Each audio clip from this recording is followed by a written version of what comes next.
let's just take a moment with this one because I know you brought this up. This is important because this is Trump. I guess I would say, a nice way of saying it. He's at the poker table again. But whose money is he playing with? That's what I want to know. Whose money is he playing with at this poker table?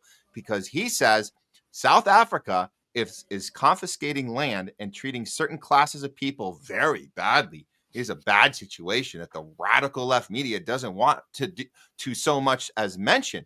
A massive human rights violation at the minimum is happening for all to see. The United States won't stand for it. We will act. Also, I will be cutting off all future funding to South Africa until a full investigation of the situation has been completed. And Suppressed News had tweeted this out. Honestly, if you replace South Africa with Israel, then Donald Trump's statement would make perfect sense. Let me pass it to you, Jay. Did Suppressed News nail that assessment? Yeah, 100%. I mean, South Africa was the one that took Israel to court, for crimes against humanity and, charged them with genocide. You had other people jump in and then join the suit after that. And, it's no surprise that, unfortunately, because we're beholden to the Israel lobby, that, we look for any excuse we can to, come in and then sanction the whole country. Now, I'm not going to sit here and pretend that I know all the ins and outs of everything that's happening in South Africa. But what I do know is that there's tons of crimes against humanity being committed all over the world. And what I do know is that there's a big push to really censor history, even here in America, because if you actually go back to the 60s when the civil rights movement was being passed, right as the civil rights movement was passed, there was huge amounts of Black neighborhoods and Black families that were kicked out of their homes for what's the phrase called? Preeminent domain or eminent domain, when the government comes in and seizes your property because they need it, and they give you like pittances and pennies on the dollar. So they did that hugely disproportionately affected Black Americans. And I'm not a Black American, I'm an immigrant, so I'm not including myself in this, but this happened to it was 60% of the people that got impacted by this program happened to be Black American, and they made up less than 15% of the population. So there was actual land that was confiscated within this country by the government.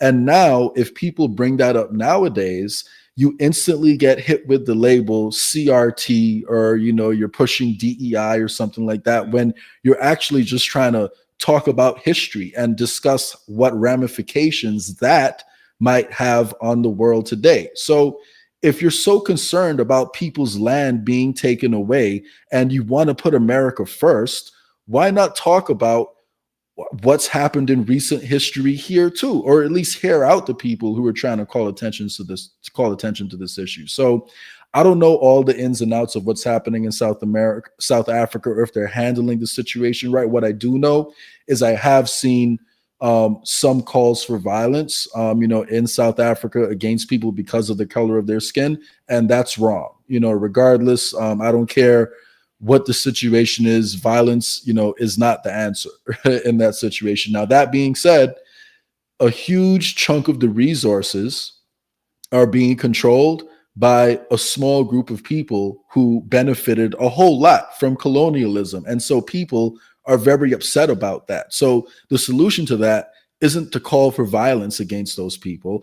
I don't know if it's necessarily to, go in and seize the land, but there's a problem there that has to be addressed. I just don't think that I know for sure that violence is not the solution there. So, I would hope that type of talk calms down. But if you look at everything else going on in the world, the fact that Trump is so outraged about this, I think comes back to the apartheid situation. And because,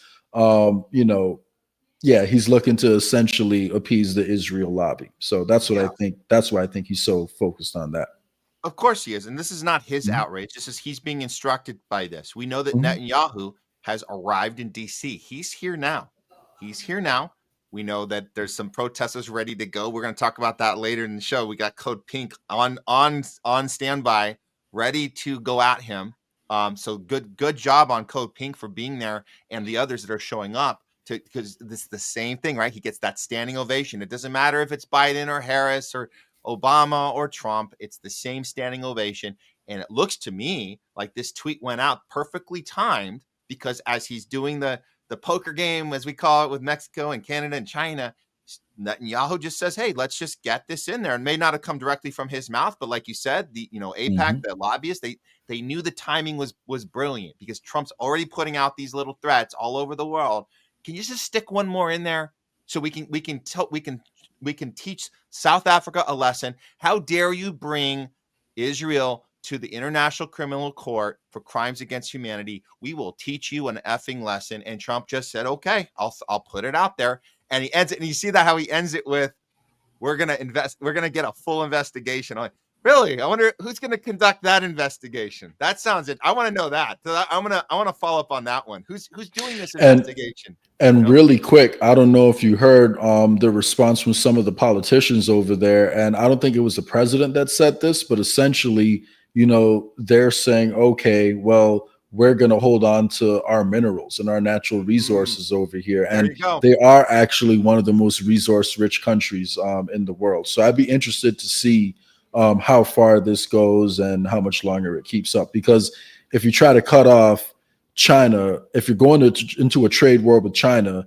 and you're also starting a trade war with, some of the bigger countries in Africa, you're already having a lot of stuff going on in Central Africa. I don't know if you've been keeping up with that, but Burkina Faso, Mali, Niger, they've all kicked out most of the colonial forces over there. So if you go into a trade war with China and you're also losing Africa, that does put the United States in a very bad position. So I'd be interested to see how much further that goes.